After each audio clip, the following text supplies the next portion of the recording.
Children participating in sports programs at Glynn County Recreation and Parks in Georgia have been enjoying terrific experiences season after season, and Lathyrell Howard is a big reason why. This passionate and caring mom of one exemplifies what youth sports parenting is all about. Along with supporting her daughter, she loves seeing all kids being active, learning skills, making friends, and having fun. Plus, during games, she's an advocate for fairness and understanding, while helping ensure positive and respectful behavior in the stands. When she sees a parent's emotions beginning to get the best of them, she'll calmly speak with them about the importance of refraining from negative comments that can infringe on a great day of youth sports.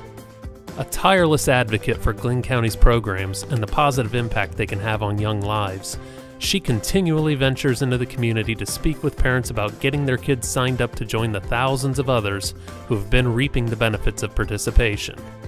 During the 2022 fast-pitch softball season, when she saw that registration numbers had dipped in her daughter's age group, she ventured out to recruit more kids to get involved and join the fun. She also somehow finds time to volunteer for her daughter's middle school sports participation.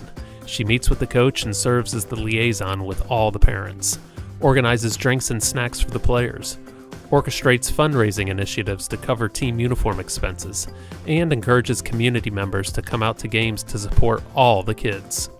Howard's passion for helping ensure that all kids have rewarding experiences in sports is truly inspiring, and her positive approach in everything she does is one to be embraced and emulated. Congratulations to Lathyrell Howard, the 2022 NAYS Youth Sports Parent of the Year. All right, well, hello, everybody. I'm really excited. We have Lathyrell Howard from Glynn County Recreation and Parks, who was nominated by Tiffany Brain as our Volunteer Parent of the Year, and we're really excited to be able to talk to you today. I'm John Eng, the Executive Director of NAYS, and this is one of the most fun things that I get to do every year is to talk to our Volunteers of the Year, and I know Lathyrell is very excited to talk to us today and probably a little bit nervous. It was one of the great experiences ever to surprise her a couple of weeks ago and let her know that A, she was nominated, and B, that she had won, and her reaction was great.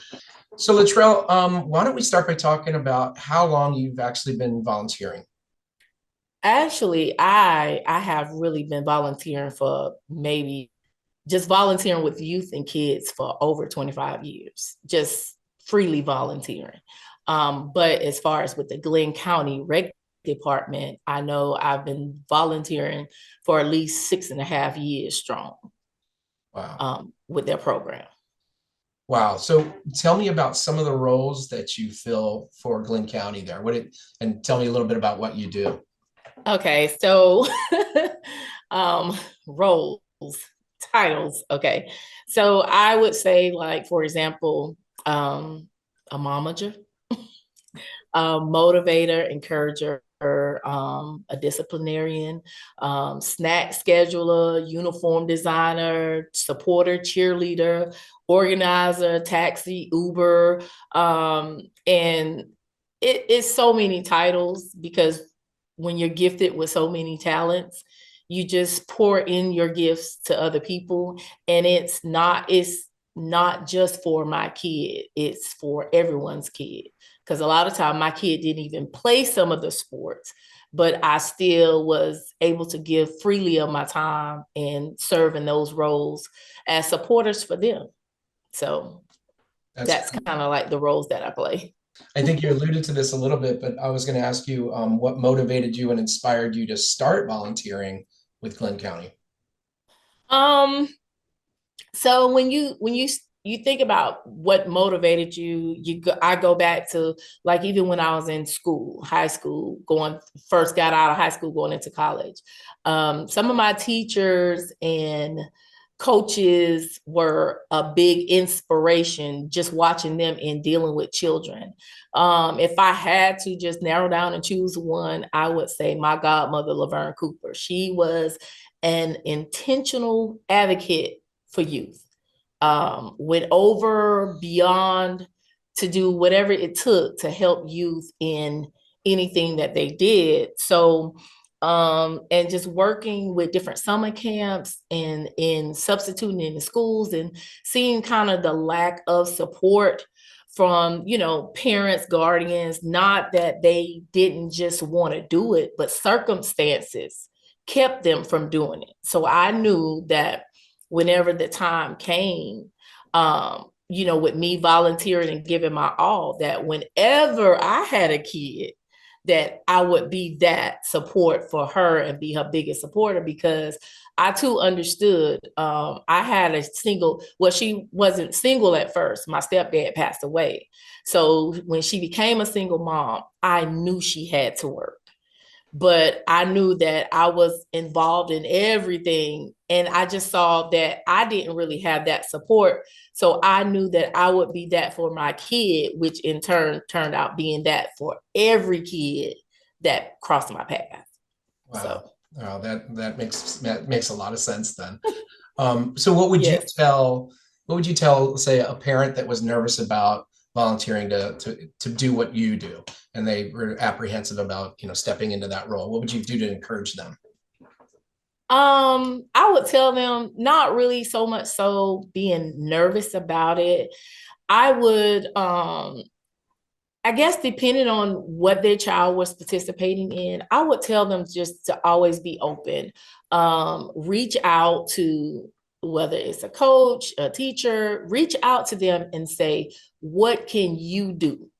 As a parent, as a volunteer, tell them, I want to get involved. What can I do to be involved to help you help my kid or help someone else's kid? Like I said, because it's not all about, because for a long time, I didn't have my daughter till I was late in like 34. So I had years that I instilled it myself in other people's children. And I did what it took to help motivate them and encourage them. So you don't necessarily have to say, oh, I can't volunteer unless I have a kid. No, you can do it. You can volunteer and be that role model for that kid. That's great. That's fantastic. So in all these years that you've been involved with sports, whether it's your daughter or somebody else's, what's a memory that really stands out for you that you can that you can draw on? Okay, so I would have to be really honest with that one. There's so many memories, so much, and to say it was just one, I really can't.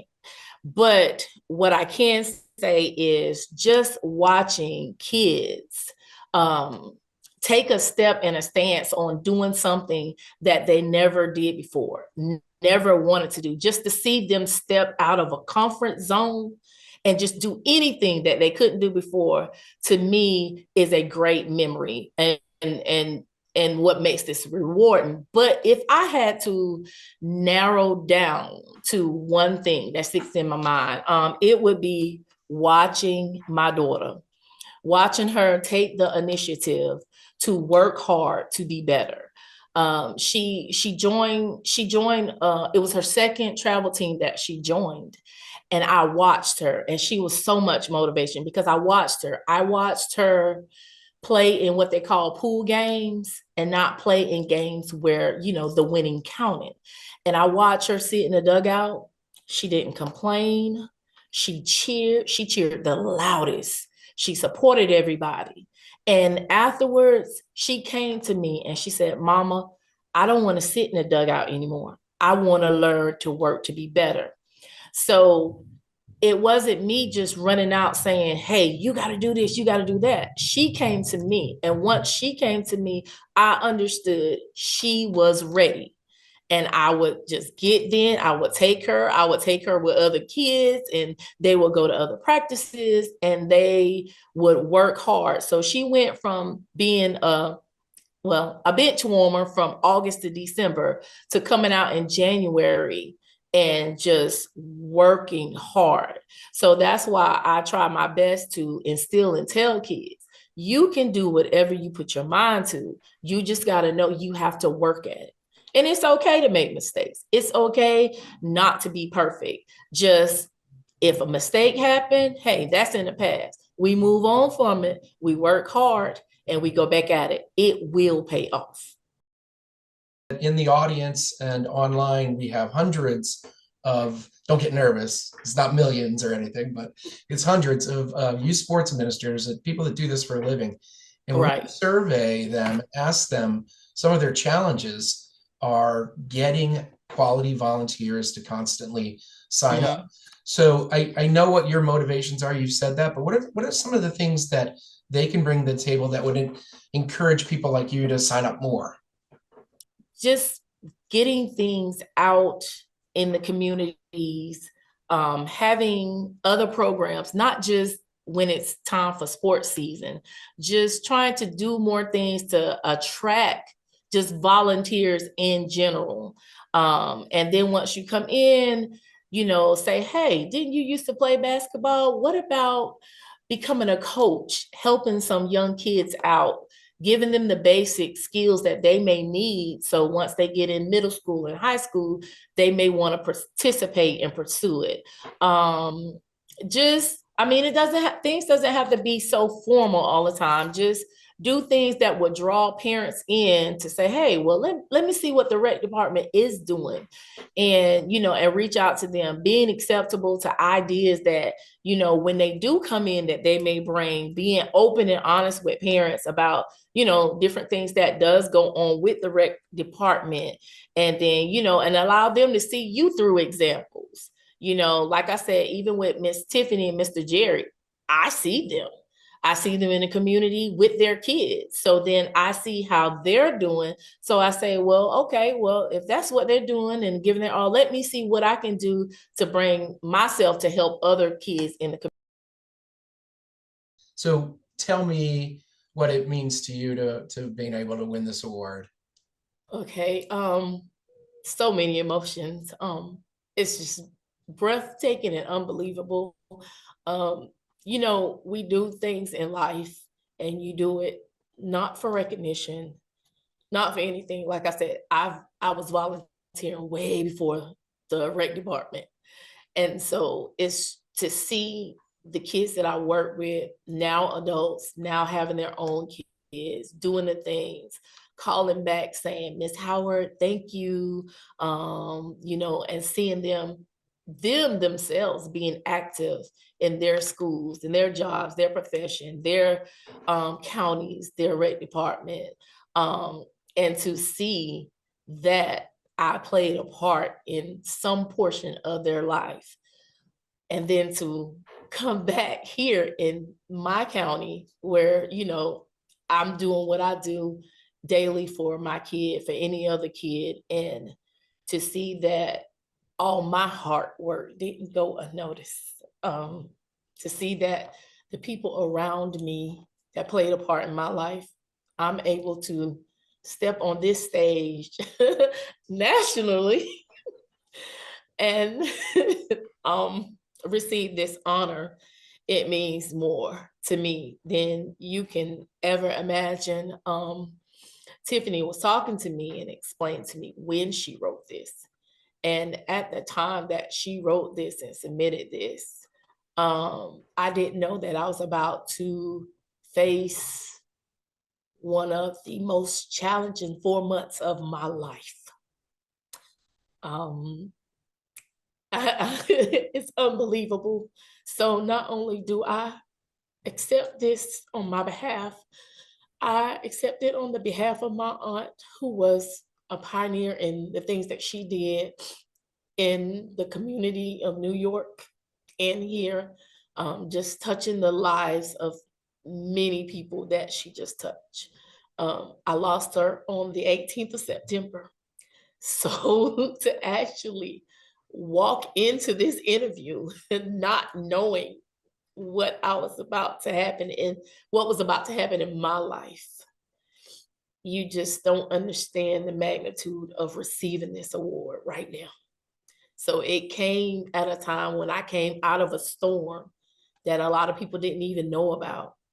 And to receive this, I cried for days after you told me because I didn't know how to react to it. I was like, am I being punked? Did this really, really, really just happen? But I am overjoyed. I am grateful. I am humble. I am thankful for somebody taking the time to think that I was just that important to receive this.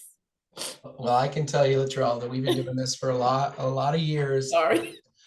You know, this is really meaningful to us too, and I think everybody that's watching this is agreeing that you're so worthy of this award. And I want to congratulate you one more time. And you've done a fantastic in one take. The whole interview. Yes. We're not going to have Thank you. to edit anything. This is fantastic. Yes. So congratulations, and Right. look forward to presenting to you your award.